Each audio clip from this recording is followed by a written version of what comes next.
बिस्मिल्लाहिर्रहमानिर्रहीम। अस्सलामुअलैकुम।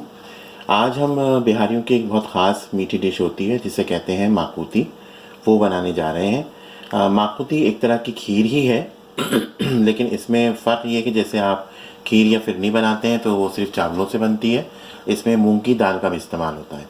ये बहुत डिफरेंट होती है, बहुत फ्लेवरफुल होती है, देखने में भी बड़ी खूबसूरत होती है और आपको बहुत डिफरेंट इसका जो है वो जायका लगेगा। इसको ज़रूर ट्राई कीजिए। ये बिहारियों की बहुत मशहूर डिश है। ये शादियों में या कोई ख़ास मौका होता है तो उसके ऊपर बनाई जाती हैं। इसके लिए जो आपको इंग्रेडिएंट्स चाहिए वो नोट कर लीजिए।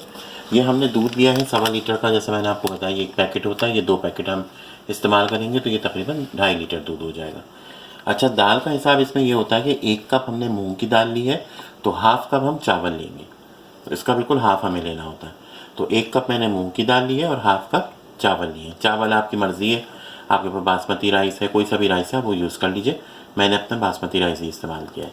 चीनी जो है वो हस्बे ज़ायक़ा होगी, जितना मीठा आपको रखना है। वैसे इसके अंदर 2 कप चीनी जाएगी, लेकिन अगर आपको ज़्यादा मीठा पसंद है ज़्यादा कर लीजिए, कम पसंद है कम कर लीजिए। खोया जो है वो तकरीबन मैंने 200 ग्राम लिया है और ये अभी हम हमारे पास इस शेप में है, लेकिन हम इसको माइक्रोवेव करके और थोड़ा सा इसको क्रश कर लेंगे। आप चाहें तो कद्दूकश भी कर सकते हैं।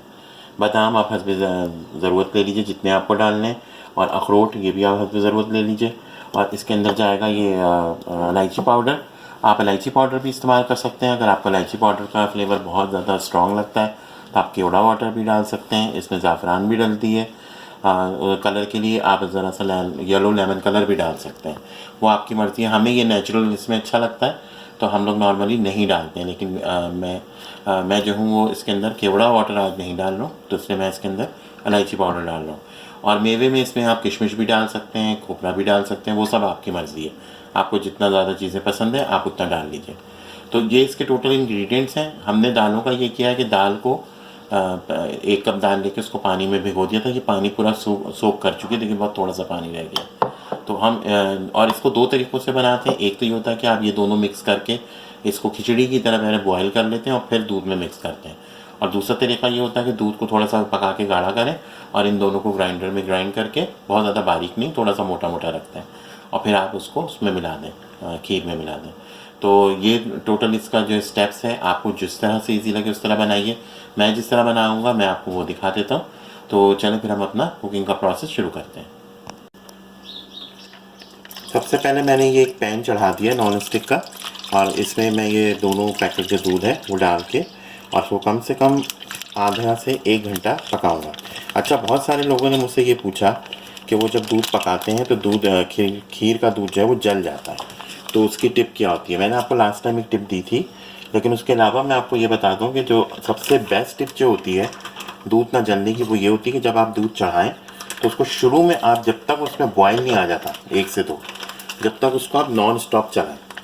उसमें ये होता है कि दूध के अंदर जो चीज़ नीचे लगने वाली होती है वो पक जाती है और वो फिर नीचे नहीं लगती है। अब ये मैंने इसमें 2 पैकेट जो है दूध तकरीबन 2.5 लीटर ये डाल दिया है। इसको जो है मैं अब कंटिन्यूसली चलो, हालांकि ये नॉन स्टिक है लेकिन फिर भी आपको चलाना है, क्योंकि दूध जो है वो नॉन स्टिक में भी लग जाता है। तो इसकी ये टिप है, एक तो मैंने आपको बताया कि मक्खन वाली, कि आप मक्खन लगा लीजिए, लेकिन सिर्फ मक्खन लगाने से उसमें भी कुछ नहीं होता, उसको आपको चलाना फिर भी पड़ता है। तो दूध की बेस्ट टिप जो होती है वो यही होती है, आप उसको जितना चलाएँगे, जब 1 से 2 बॉयल आ जाएगा तो फिर दूध नहीं लगेगा। फिर आप उसको भले हल्की आँच करके छोड़ दें, उसके बाद दूध नहीं चलता है, लेकिन शुरू में आपको दूध चलाते रहना। जब एक दफ़ा ये बॉयल आ जाए 1 से 2, तो फिर ये जो है वो नहीं जलेगा। तो चलें अब हम इसको अभी पकाते हैं और फिर आपको दिखाते हैं। ये दूध को देखिए मुझे पकाते हुए तकरीबन आधा घंटे से ऊपर हो गया। इसको मैं मुस्तकिल चला रहा हूँ, जैसा मैंने आपको बताया था कि आपको इसको मुस्तकिल चलाना है शुरू में। जब इसमें बॉयल आ जाता है तो फिर ये नहीं लगता। तो ये अब ये देखिए बिल्कुल अब ये लग नहीं रहा, और इसकी बलाई भी आ गई है। तो साइडों से ये बलाई आप इस तरह से उतारते जाएँ और दूध में मिक्स करते जाएँ। इसमें इसकी वजह से आपकी खीर का फ्लेवर जो है वो बहुत अच्छा होता है।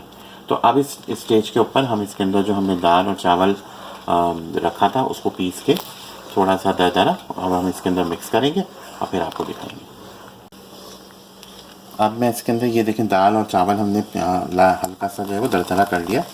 तो अब मैं इसके अंदर इसको मिक्स कर दूँगा और अभी हम इसको बहुत अच्छे से चलाते रहेंगे ताकि ये लगे नहीं। आप चाहें तो जो मैंने आपको बताया कि इसका इसका दूसरा तरीका ये होता है कि आप दाल और चावल को मिक्स करके थोड़ा सा बॉईल करके और उसको मैश कर लें और फिर इसमें मिलाएं। ये भी आप कर सकते हैं। अगर आपको वो सही नहीं लगता तो आप इस तरह से भी कर सकते हैं।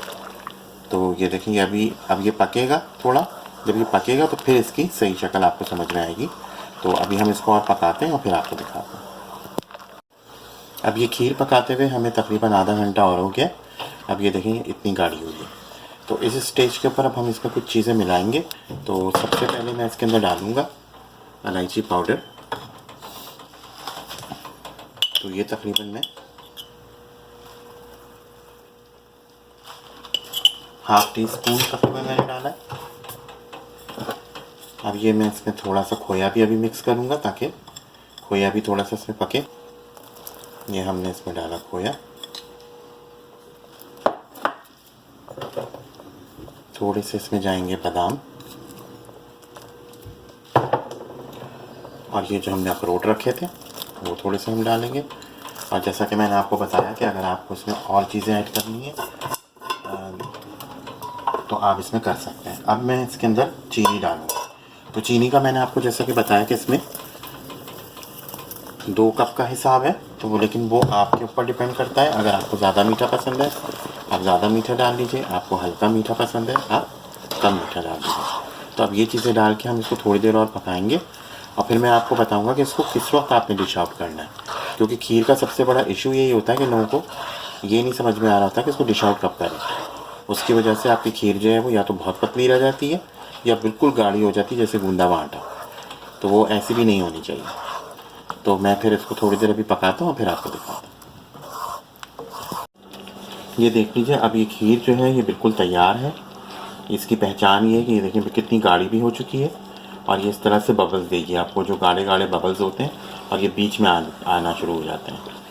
तो उससे आपको समझ में आ जाता है कि खीर बिल्कुल रेडी है। डिश आउट करके फिर हम इसको फ्रिज में रख देंगे ताकि ये बहुत अच्छी से ठंडी हो जाए, क्योंकि जितनी ठंडी होगी तो ये उतने मज़े की लगेगी। ये देखें ये बिल्कुल गाढ़ी हो चुकी है। तो बस अब मैं चूल्हा बंद कर रहा हूँ और फिर मैं आपको डिश आउट करने के बाद दिखाता हूँ। अब ये मैंने जो है वो डिश आउट कर दिया है। अब इसके अंदर हम थोड़ा सा ऊपर से बादाम और जो अखरोट हमने काट के रखा है इस पर आप, मैंने जैसा आपको बताया कि आप किशमिश डाल दीजिए, खोपरा डाल दीजिए, जिस चीज़ का आपको फ्लेवर पसंद है वो फ्लेवर आप डालिए, वो आपकी मर्ज़ी है। और इसके अंदर मैंने जो है वो नहीं डाला है ज़ाफ़रान, क्योंकि जब हम ज़ाफ़रान डालते हैं या येलो कलर डालते हैं थोड़ा सा, तो मैंने वो नहीं डाला है। वो आपकी मर्ज़ी है। अगर आपको उसमें येलो कलर डालना है उससे बहुत खूबसूरत एक कलर आता है, लेकिन हम लोग को ये नेचुरल में ही ज़्यादा पसंद है तो इसलिए हम लोग अमूमन नहीं डालते हैं। तो ये जो है माखूती बिल्कुल रेडी है। ये आप बनाइए, ये बड़ी आसान होती है और बहुत मज़े की होती है, बहुत डिफरेंट फ्लेवर है इसका। तो आप इसको बनाइए और खाइए, दूसरों को भी खिलाइए। बिहारियों की स्पेशलिटी है ये और ये बहुत ख़ास मौक़ों पे बनाई जाती है। मैंने सोचा था कि आज मैं आपको ये रेसिपी शेयर करूं ताकि जो चीज़ें लोग भूलते जा रहे हैं, ख़त्म हो रही हैं, वो चीज़ें दोबारा से मेमोरी में आपके रिकॉल हो जाएं। तो मुझे उम्मीद है आपको मेरी ये रेसिपी पसंद आई होगी। अपने इर्द गिर्द का, अपने बुज़ुर्गों का बहुत ख्याल रखिए, ज़्यादा से ज़्यादा नेकियां करिए और दुआएं समेटिए। तो फिर इंशाल्लाह अगली रेसिपी में आपसे मुलाकात होती है। अपना बहुत ख्याल रखिएगा। अल्लाह हाफ़िज़।